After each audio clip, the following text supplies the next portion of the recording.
Friends నమస్తే. Recent టైంలో hospital side experience కావడం జరిగింది.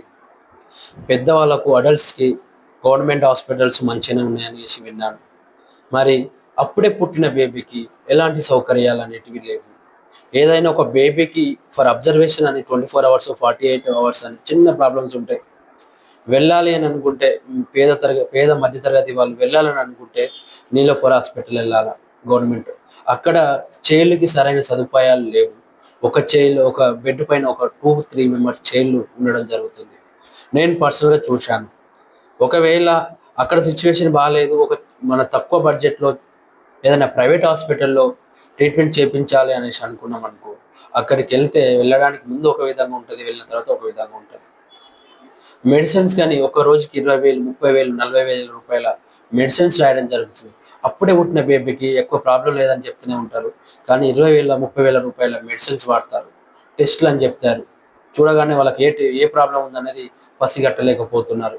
వెనకటి కాలంలో మన పెద్దవాళ్ళు నయం వాళ్ళు. ఒక బేబీని చూడగానే ఆమెకు ఏ ప్రాబ్లం ఉందనేది గ్రహించేవాళ్ళు, చేసేవారు.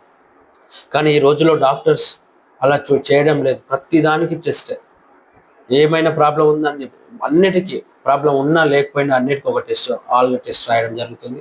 బేస్డ్ ఆన్ టెస్ట్ ప్రకారము ట్రీట్మెంట్ ఇస్తున్నామని చెప్పడం జరుగుతుంది.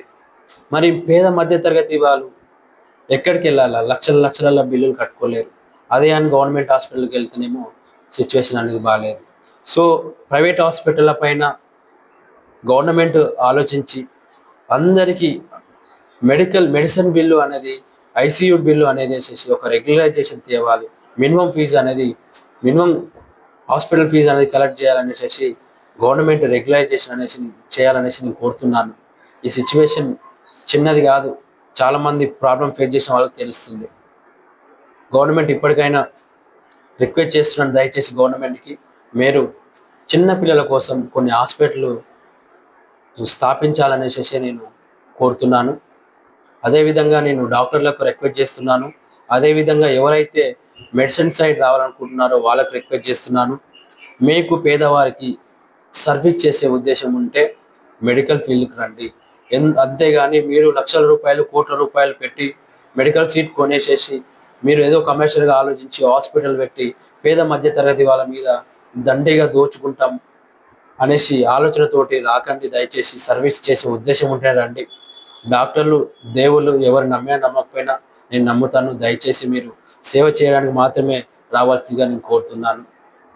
ఇట్లాంటి సిచ్యువేషన్లో హాస్పిటల్ మేనేజ్మెంట్ మీరు హాస్పిటల్ బిల్లు పే చేయలేదని, మెడిసిన్ బిల్లు పే చేయలేదనేసి ఒకవేళ మీ యొక్క పేషెంట్కి నెగ్లిజెన్స్ చేస్తే ఆ నెగ్లిజెన్స్ వల్ల ఆ పేషెంట్ మరణించిన వాళ్ళకి ఎలాంటి అసౌకర్యమైన మనము ఇమ్మీడియట్లీ పోలీస్ స్టేషన్లో వెళ్ళి క్రిమినల్ కేసు పెట్టుకోవచ్చు. అదేవిధంగా మనం కన్జ్యూమర్ కోర్టులో మెడికల్ నెగ్లిజెన్స్ కింద కేసు ఫైల్ చేసి మనం హాస్పిటల్ మేనేజ్మెంట్ నుంచి కాంపెన్సేషన్ అనేది పొందవచ్చు. ఫ్రెండ్స్ దయచేసి ఆలోచించండి. ఏంటంటే మనం ఒక వీక్నెస్ తోటి ఉంటాము, అరే ఆ టైంలో ఏమవుతుంది అనేది. మోస్ట్లీ గవర్నమెంట్ హాస్పిటల్ని యూజ్ చేయడానికి ట్రై చేయండి. ఓకేనా? Thank you.